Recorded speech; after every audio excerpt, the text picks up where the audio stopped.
It was a still morning on the lake, the kind where the mist lingers low over the water and the only sound is the gentle slap of waves against the posts of my dock. I've been up since sunrise, sipping coffee on the porch and watching the light slowly turn the water from slate gray to silver. Out here, mornings aren't something you rush through. They're something you savor. I'd worked hard to get this property. It's an old lakeside cabin with a weathered cedar dock that I'd restored myself, board by board. No traffic noise, no city chaos, no busybodies poking into your business. At least. That's what I thought when I moved here. But peace doesn't last long when you've got a homeowners association across the cove. They weren't mine. My place wasn't part of their jurisdiction, but that never seemed to stop them from acting like it was. I'd seen them out on their pontoon boats before, riding slow past my dock, pointing and gesturing like they were cataloging crimes. Usually, I just ignored them. That morning, though, they didn't just pass by. I first spotted them from my porch, two figures in bright neon safety vests, clipboards in hand, standing at the start of my dock. The sun was just breaking through the fog, so at first they looked like some kind of hazy mirage. But as they stepped closer, their reflective stripes flashed, and I saw that both had those little laminated badges hanging around their necks. I knew right then that they weren't from the county or the state. They didn't have the look. They had the HOA look, all puffed up posture and the kind of shoes that never touch dirt. They were walking with that stiff authority people wear when they think they've caught someone red-handed. I stayed still, in my chair, watching them from a distance. They didn't knock. They didn't call out. They didn't even look toward the house. They went straight down the dock like they owned the place, stepping carefully between the tackle box I'd left out and the pile of lumber.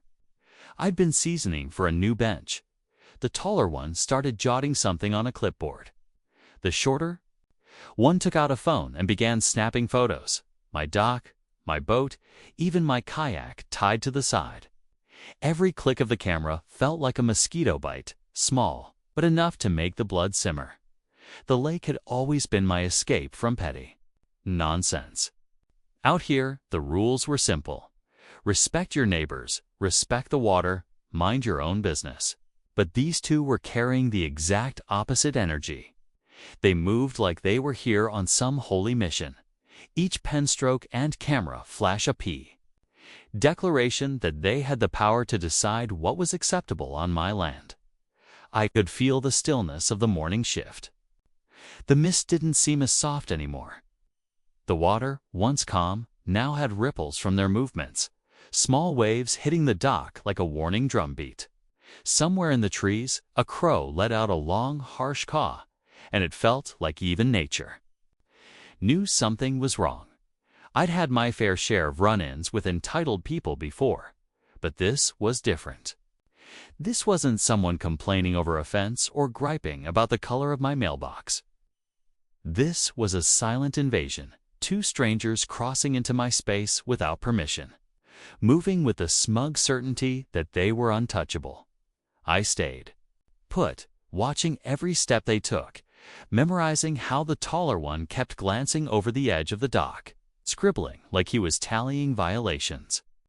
The shorter one knelt down to inspect the bolts I'd recently replaced, as if searching for some infraction they could twist into a fine. They were like vultures circling a meal that wasn't even theirs. The sun was higher now, burning away the fog, and I could see their faces clearly. Not a hint of hesitation, not even the decency to look uncomfortable about trespassing. Just focused, predatory eyes scanning for weaknesses. And that's when it hit me. They were acting like this was already settled in their minds, like whatever they were here to do, they were going to do it, no matter what I said or proved. I'd seen this kind of overconfidence before. It's the same expression Karen, the self-appointed queen of the HOA across the lake, wore whenever she had some new petty crusade. And I didn't have to stretch my imagination far to figure out whose orders these two were following. The thing is, I'm not the type to storm out and make a scene. That's not my way. You learn, living out here, that reacting too fast usually just feeds the fire. But that doesn't mean I let things slide. I just like to make sure, when I move, it's the kind of move that leaves no room for them to come back. So I sat there, coffee cooling in my cup, letting them think they were getting away with something. I wanted them to be comfortable. I wanted them to keep writing, keep snapping pictures, keep strutting around my dock like they owned it. Because every step they took was another nail in the coffin they didn't know they were building for themselves. By the time they started walking back toward shore, they had a stack of notes and at least 100 photos between them. The taller one was still scribbling as he stepped off the dock, and the shorter one was reviewing the pictures like a trophy hunter admiring a fresh kill. I watched them disappear up the gravel path, my mind already turning over the next steps. They thought they were here to enforce some imaginary rules, but in reality, they just handed me everything I needed to turn the tables, and when I do, I don't just turn them. I flipped the whole table over. The lake was calm again, once they were gone. But it wasn't the same kind of calm as before. This was the heavy, loaded quiet before a storm rolls in, the kind you can smell before you see. And I knew, deep down, that storm was going to hit a lot harder than they expected. The next day started with the same calm I always counted on, except this time, it didn't last. By mid-morning, I found a plain white envelope tucked under the latch on my front gate. No stamp, no official seal, just my name scrawled in tight block letters and a logo in the corner that made my stomach tighten. The HOA emblem from across the cove, it was almost laughable. I wasn't even under their jurisdiction. My cabin sat on an independent stretch of shoreline county property. It's not subject to their manicured lawn commandments or their endless list of aesthetic standards.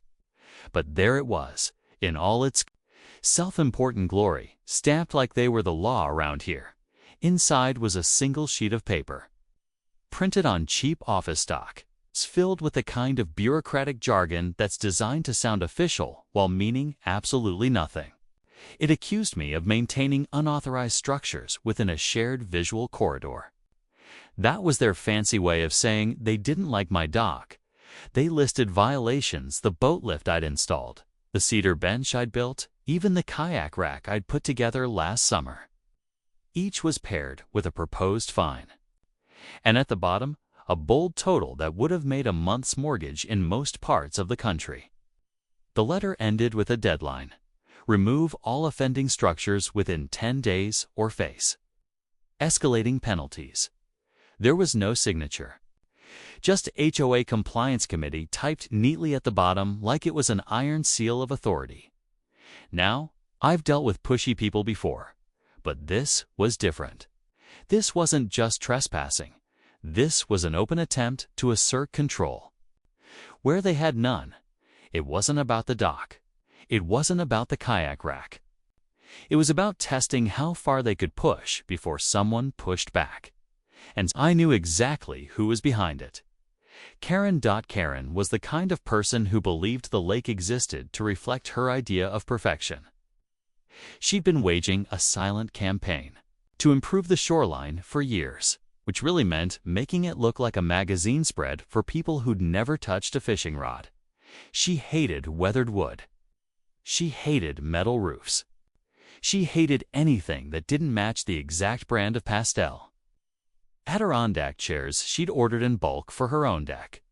I could picture her now, sipping iced tea in her immaculate lakeside lounge chair, telling her inspectors to document every nail and screw on my dock.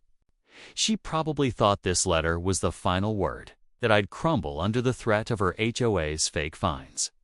What she didn't realize was that my dock wasn't just some slapped-together platform. I'd rebuilt it from the old foundation that had been there for decades, grandfathered in under county law. Every board was sealed and registered. Every post had been measured and approved by the right people, the actual authorities, and my unauthorized structures.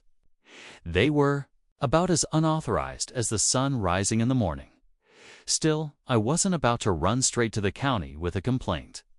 That would have been too easy and, frankly, too boring. People like Karen thrive on petty wars fought in meeting rooms and paper trails. I preferred a different kind of response, one that made it crystal clear that stepping onto my property came with consequences you couldn't shrug off at the next HOA brunch.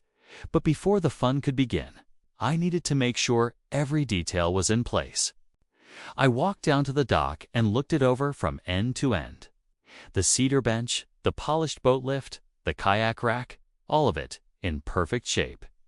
Like a quiet middle finger to anyone who thought it didn't belong here. The lake shimmered. Around it, sunlight dancing off the water, and I felt a certain pride settle in my chest. It wasn't just a dock. It was my space. My time spent in the slow rhythm of sanding, sealing, and repairing. My mornings casting lines into the shallows. My evenings with the last light catching the water as I cleaned my gear. Every piece of it told the story of why I'd left the noise of city life behind. And now, it had become the battleground for someone else's power trip. I didn't react right away. Instead, I spent the rest of the day going about my business. Letting the letter sit on the kitchen counter like an unwanted guest I was ignoring. I stacked firewood. I cleaned out the shed. I fixed a loose shutter that had been creaking in the wind. The normal things. Because the beauty of living out here is that time isn't something you're forced to spend. It's something you get to spend however you want. And I wanted Karen and her little enforcers to believe, just for a while, that maybe they'd gotten under my skin. That maybe I was sitting inside stewing, unsure of what to do. It's the oldest trick in the book. Make your opponent think they're winning, and they'll lean in too far. Sure enough, I didn't have to wait long. Later that afternoon, I saw the same pontoon from the day before drifting slow past my property. The tall inspector stood at the bow, camera in hand, taking more shots. The shorter one sat in the back, scrolling through what I assumed were yesterday's photos. They didn't bother hiding. They wanted me to see them. I just stood there on the dock, hands in my pockets, giving them the same calm nod I'd give any fisherman drifting by. No reaction, no anger. Just enough acknowledgement to let them wonder if I was really as passive. As I looked, by the time the sun was setting, the lake had gone glassy and still.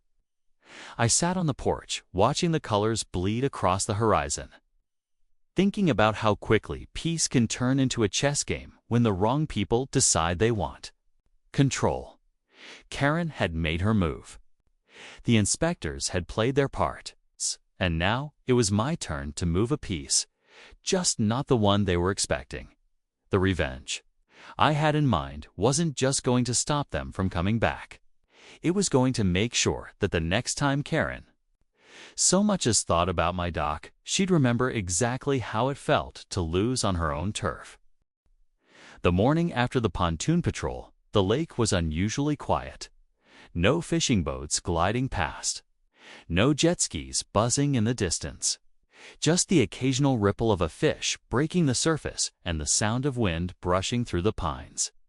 It was the kind of silence that feels staged too perfect, like someone had drawn a curtain on normal life. I should have known it meant trouble. Around mid-morning, I caught movement on the far side of the gravel path that runs from my gate down to the dock. A flash of pastel pink caught my eye, followed by the distinct click of wedge sandals on uneven ground. That was all I needed to know who it was. Karen. She walked like the property was already hers.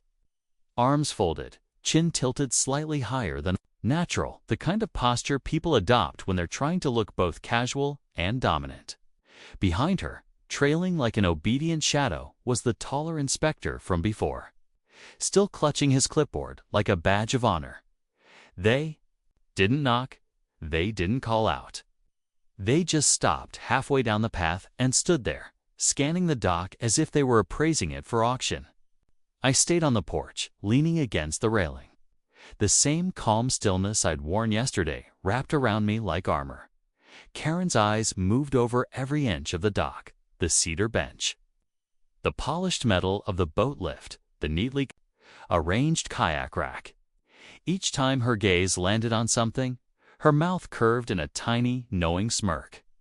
It wasn't the smile of someone enjoying the view. It was the smile of someone convinced they were about to get exactly what they wanted. I'd seen that smirk before. Years back, when a neighbor in another town tried to tell me my garden shed was blocking the shared view, even though there wasn't a shared view. People like Karen collect that expression the way other people collect souvenirs. It's their little victory flag. Waved before the battle's even begun. She didn't speak, which was fine by me, but her body language was loud enough. A slight tilt of her head toward the dock, a glance at the inspector, a quick note. Scribbled on the clipboard. They were here to confirm whatever story they'd cooked up in their HOA clubhouse. This wasn't about fairness or rules. It was about writing their version of events before I had a chance to respond. The lake was still, but the air between us carried the static of something waiting to snap. The sun was out now, high enough to throw a hard glare across the water. It caught on the metal fittings of the dock, sending little flashes back toward them. Karen shielded her eyes with a manicured hand, her smirk faltering just slightly as she tried to keep her composure. I didn't move. I wanted her to have the full measure of what she was dealing with, someone who wasn't going to be baited into a shouting match on her terms.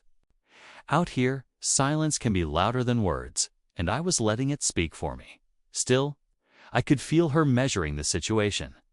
She knew she couldn't force me to tear down the dock. She probably even knew her so-called fines were meaningless. Outside her jurisdiction, but she wasn't here for legal ground. She was here for intimidation. She was here to plant the seed that resistance was pointless. The problem for her was that I'd already seen the cracks in her plan. Those inspectors trespassing without permission, documented. The bogus fines delivered to my gate, photographed. Every detail tucked away in a neat little file that was growing heavier by the day. The taller inspector wandered onto the dock, again making a show of measuring the posts and jotting down numbers. His tape measure snapped in the quiet, a sharp metallic sound that echoed across the water. Karen stayed at the base of the path, scanning my porch like she expected me to march down and plead my case. I didn't budge. From the corner of my eye, I noticed something shifting in the tree line beyond the cove. A glint of sunlight on metal, the faint outline of a sheriff's patrol boat easing into view on the far side of the lake. They weren't close enough to notice what was happening yet, but they would be soon enough. Karen didn't see them. Her attention was fixed on the inspector, who was now taking photos at every angle, his shadow long and thin on the dockboards. Each shot was a small, deliberate act, another brick in the wall she thought she was building around me. What she didn't realize was that she was building something else entirely, a record of her overstepping in full view on my property, with her hand-picked enforcers acting like they had authority. It was the kind of thing that, when handled right, flips the power dynamic so fast the other side doesn't even see it coming until they're flat on their back. The breeze shifted, carrying the scent of pine and lake water up toward the porch. It mixed with the faint, sharp tang of fresh cedar from the dock, a scent that always reminded me why I'd chosen this place. This was my home, my work, my quiet. And watching her stand there, smug and certain she could take a piece of it away, turned something cold and deliberate inside me. I didn't need to tell her to leave. I didn't need to raise my voice or wave my arms. People like Karen only know how to read one kind of language, and that's the language of results. The kind that comes not from arguing, but from moving the ground out from under their feet, after what felt like an eternity of silent appraisal. She turned away, the inspector following close behind. They made their way back up the gravel, their footsteps fading until the only sound left was the lap of water against the shore. But the tension didn't fade with them. It lingered in the air, humming low, waiting. The storm was building, and I wasn't just ready for it. I was steering it straight toward her by the time the patrol boat would come back around, to be ready to start the next phase. And when it hit, there wouldn't be a smirk left on her face to hide behind. By the next morning, the quiet of the lake felt different. It wasn't the peaceful kind I usually woke to. It was the kind that comes before a planned strike. The mist hung low again, drifting over the water in slow, curling tendrils. Somewhere, deep in the cove, a loon called out, its cry echoing off the tree-lined shore like a warning. I'd spent the night preparing. Every photo, every note, every scrap of evidence I'd gathered over the past few days was neatly stacked in a folder. On my kitchen table, the trespassing, the phony fines, the inspection photos. All of it, time-stamped and documented in a way that couldn't be spun or talked away. I didn't call the sheriff right away. Out here, law enforcement doesn't appreciate being dragged into neighbor squabbles without good cause. But this wasn't a squabble anymore. This was trespass, harassment, and attempted fraud wrapped up in the smug smile of one HOA board member who thought the rules bent for her too. So, when I called that morning, I kept it simple. Just the facts, laid out as plainly as the lake outside my window. I didn't ask for favors. I didn't need to. The truth was enough. It wasn't even an hour before I heard the low hum of a motor cutting across the water. I stepped out onto the porch and saw the sheriff's patrol boat crest the point, sunlight glinting off its hull. It moved with steady purpose, leaving a straight, clean wake behind it. I'd timed things perfectly. Karen and her clipboard carrying. Inspector had returned, striding down the gravel path like it was part of their morning routine. They were mid-step onto my dock when the patrol boat nosed up to the shore. The deputies stepped out in uniform, boots hitting the boards with a weight that said they weren't here for a chat. The taller inspector froze first. His hands, so busy flipping pages on that clipboard, went still. Karen's smirk wavered, just slightly, before she pulled it back into place like someone holding a mask against their face. But I could see it, the flicker of calculation in her eyes, the quick shift from confidence to caution. The deputies didn't rush. They moved the way the lake does when a storm is building, slow, deliberate, unstoppable. One took the folder of evidence from me without a word, flipping through it with the calm focus of someone piecing together a puzzle they already know the answer to. The other kept his eyes on Karen and her inspector, his stance relaxed but ready. From where I stood, on the porch, I could see it all unfold, the pointing toward the dock, the pages turned and examined, the measured nods between the deputies. And then, the moment Karen's shoulders stiffened, her weight shifting back a step, the exact second she realized the narrative wasn't hers anymore. The deputies didn't raise their voices. They didn't need to. Authority, real authority, doesn't announce itself with noise. It moves in and takes control without asking permission. One gestured toward the gravel path, the universal sign for time to go. The inspector hesitated, glancing at Karen like he was waiting for her to fix it. She didn't. She couldn't. The walk back up the path was slow. Not because they wanted to linger, but because there's no way to make that kind of retreat look dignified. The sound of their footsteps on the loose stone carried farther than usual, sharp and uneven. Like the rhythm of someone walking away from a plan gone wrong, the deputies followed them all the way to the gate. I stayed on the porch, hands resting on the rail, watching the scene play out with the same steady patience I'd had since the first day those safety vests showed up uninvited. When they reached the road, one deputy stopped Karen and handed her something, a folded piece of paper that I knew, even from a distance, wasn't a friendly note. Whatever it said, it landed heavy enough to drop the smirk clean off her face. She took it without a word, tucking it under her arm like a burden she couldn't hide. The inspector avoided looking back, but Karen did. Just once. A sharp, quick glance over her shoulder, her lips pressed into a thin line. She didn't see anger on my face. She didn't see gloating either. What she saw was the same calm she'd underestimated from the beginning. The kind of calm that doesn't need to shout to win. The patrol boat was gone not long after, its engine fading into the distance until the only sound left was the soft lap of water against the dock. The mist had burned off completely now, the lake lying open and bright under the midday sun. Everything was exactly as it had been before they came, and yet not the same at all, because the real victory wasn't just in watching them leave. It was in knowing the line had been drawn, and they'd stepped back from it, not because they wanted to, but because they had no choice. People like Karen count on fear, on the idea that the hassle of fighting back is worse than the problem itself. They lean on the exhaustion of their targets, hoping you'll give up just to get your peace back.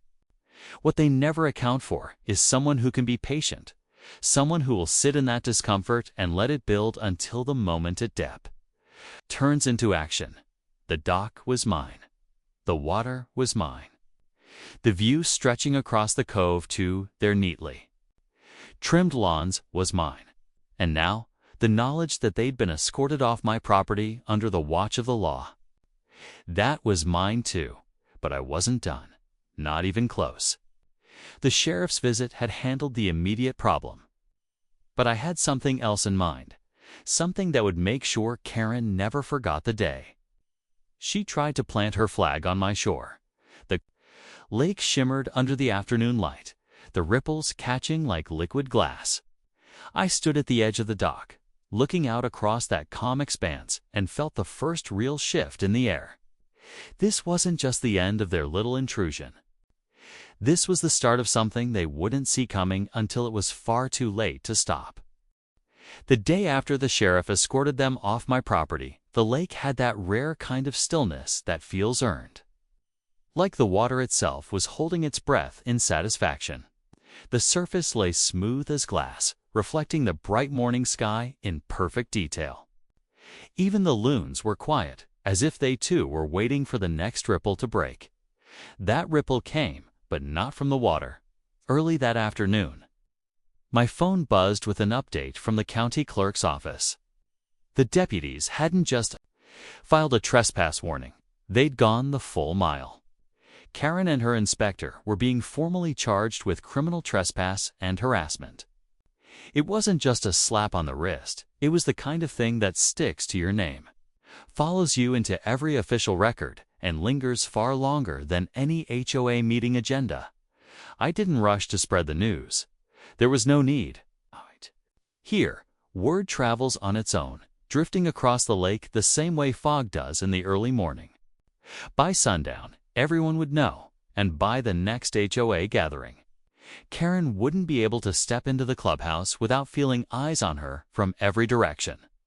But I did have one thing left to do, not because I needed it for the case, but because revenge is best when it's thorough.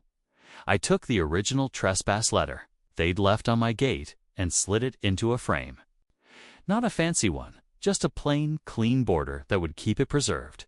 Underneath it, I placed a copy of the trespassing charges, stamped and dated by the county. Side by side, they told the story better than I ever could. The arrogance of a fake fine next to the cold weight of actual law. That frame found a new home on the dock itself. I mounted it on the side of the cedar bench, sealed behind glass to keep out the weather. It was subtle, something you might not notice at first glance, but anyone who came close enough would see it. A quiet monument to the day the HOA tried to overstep and walk straight into the legal wall waiting for them. The next morning, I was on the porch with my coffee when I spotted the HOA pontoon drifting slow across the cove. Karen wasn't at the helm. That was too bold, even for her, but she was there. Sitting rigid in one of the side seats, wearing a wide-brimmed hat that couldn't hide the tightness in her jaw. She didn't look at me. She looked at the I could see the exact moment she noticed the frame. Her gaze locked on it, head tilting slightly. Even from that distance, I could feel the weight of her realization. That dock, the one she'd tried to claim was a violation, now held a permanent record of her defeat. And then, like a storm front rolling in, the memory of her being escorted off my land must have hit her. The deputies walking her back. Up the gravel, the paper in her hand. The witnesses. The knowledge that the law had been on my side from the moment she stepped over the line. The boat didn't linger. They turned it back toward their side of the cove, but not before I caught one last flicker of her face in the morning light. There it was, the expression I'd been waiting for. Not anger, not indignation. Something better. The tight, silent burn of someone who knows they've lost in a way they can't undo. That alone would have been enough for me. But the lake has a way of giving a little extra when you've earned it. Within a week, word of the charges had spread beyond the cove. Folks from the other side of town started stopping me at the bait shop, asking if it was true. The story grew legs, as stories do, picking up little details along the way. By the time it made the rounds twice, people were saying Karen had been caught trying to seize property that she'd been fined into oblivion, that the sheriff himself had told her to stay in her lane. None of that came from me, but I didn't correct it. Karen, for her part, disappeared from HOA activities for a while. The inspector vanished altogether, his name suddenly missing from their board roster. The pontoon didn't come near. My dock again, and the lake returned to its natural rhythm. Fishermen in the mornings, kids paddling in the afternoons, the occasional herons stalking the shallows, and me.